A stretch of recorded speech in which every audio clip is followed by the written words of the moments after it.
So the other day I mentioned how when things start to thaw out around the woodyard here, I don't really have a lot of mud to deal with because back here in the woodyard, it's pretty much sandy and I got a lot of wood chips down. However, getting to the woodyard is a different story. So coming back to the woodyard, we go through our backyard.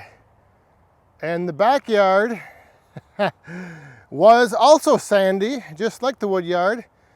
But a few years ago, we hauled in a bunch of black dirt.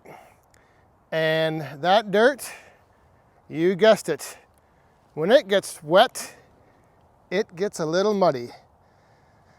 So yesterday, Rick brought over a couple more loads of logs, and this is the result of that.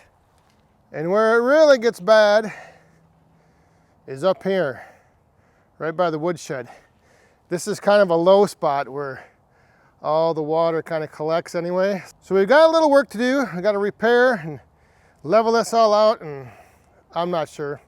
We got to wait for the rest of this to melt and then dry up, and then we'll get to fixing up the road back to the woodyard. Ooh, look at that. We got a woodhound running through. So this is actually dried up quite a bit, and I'm thinking another day or two and it will be ready to take the tractor and fix it. But like I mentioned, this is the result of yesterday getting 2 additional loads of logs brought into the woodyard.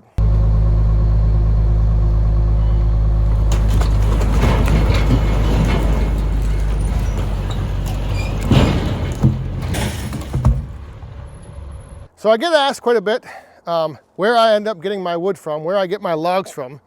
And right now I pretty much only get wood brought in from Rick. And I've known him now for, geez, four years almost. And it's interesting because yesterday when he dropped these logs off, we kind of got talking about that. So what I thought I would do is I thought I would just, for those wondering who maybe don't know, all of this wood, I got 3 loads of logs brought in to my woodyard, dumped off for $0. The absolute best price around. I'm going to show you some of these logs in a little bit here, but for tree service wood, these 3 loads are like premium. So all 3 loads that were brought in, it was all oak. And this first load here, I mean, almost all of these logs, except a few, are under 14 inches. So that means, yes, they will go through the yappa. Some of them, like that one up there that's got a little bend at the end, what will end up happening with that log is I will just look at it, and wherever it goes down the line and ends up curving, I'll cut it off right there. That will go to the yappa, and then that I will deal with one of the splitters. So the second load is right here, and again, for the most part, all nice looking firewood poles or logs or whatever you want to call them.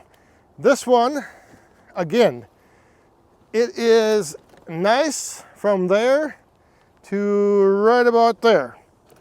And so what I'll end up doing is cutting that, sending that through the yappa, and the other chunk here I will deal with in the splitters. This one might be a little too big, and then that one back there is definitely too big for the yappa. But otherwise, yeah, just some great looking firewood. So there will be a little work. It's not like getting in a load of logs from a logger.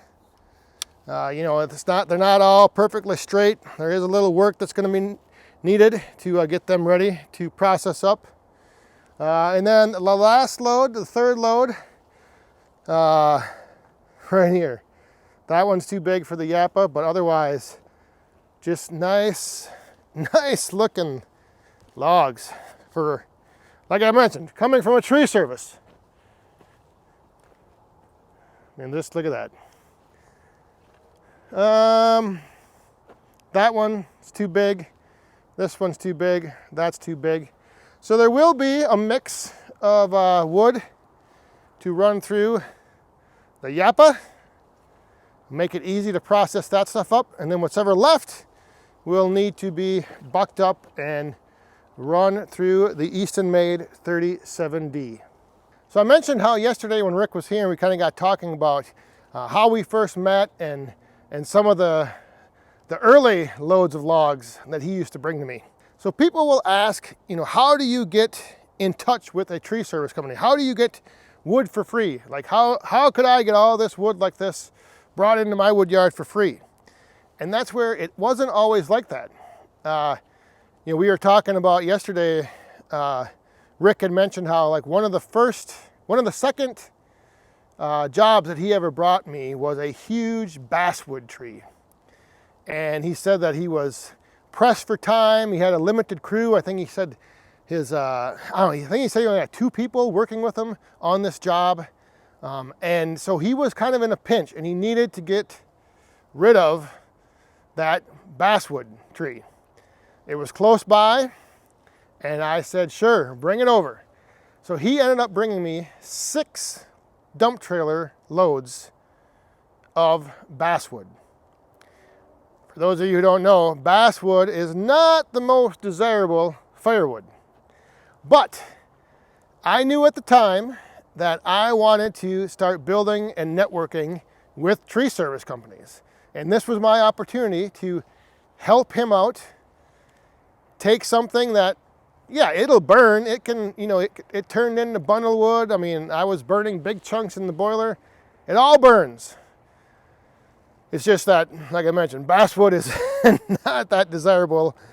When you compare basswood to like a load of oak like this, but to get to the point where I'm now having him bring over, 3 loads of premium firewood logs, it wasn't like that from the beginning. So if you are looking to establish a relationship with a tree service company, reach out to some, give them your name, get in touch with them, build a relationship. Don't just call and say, hey, do you have any wood? Here's my address, come and drop it off. And I only want maple, oak, and ash.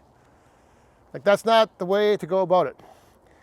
Get your foot in the door, establish that network, that relationship, and then over the years, it will end up paying off. In the beginning, I had to have everything dumped up in the front because Rick only had a dump trailer and there wasn't any room back here. Like, I didn't have these trees cleared out. I didn't have room for him to drive back here. And then, I cleared out the wood yard back here. He ended up upgrading his equipment to a bigger dump truck. And so as things progressed, it just became easier and easier for him to come over, drive right on back, turn around, back in, dump off the loads. So now it works out great. But it wouldn't be working out this way if I hadn't established myself as someone that he could rely on and, just building, like I said, that relationship. Like in the beginning, I took whatever he had. Now, he will text me and ask me if I want any wood. He'll tell me what he has, and then I will let him know yes or no. For the most part, he knows what I want. And so that's why when he had this job of clearing off this lot of all these oak trees, like he knew I would probably want that stuff, and he was close by, and so it's a win-win, win-win-win. So there's lots to do and lots of logs to get sorted out and ready. I will probably move the ones that are at the end of the yappa first. That way it'll free up room to either put the trailer down there, put IBC totes down there, or maybe I might just run everything into a great big pile. I'm not exactly sure yet. So just like the saying goes, when people ask, how much wood do you have? The answer is always not enough. And in this case, when Rick got a hold of me the other day and he said he was close by with a load or 2 of oak, I said, bring it on over. It ended up being 3 loads. So now I have a whole bunch of logs to run through and sort out and find a home for. But that is the one nice thing to see in your wood yard is loads of logs brought in, and especially when they were brought in at the right price. bye.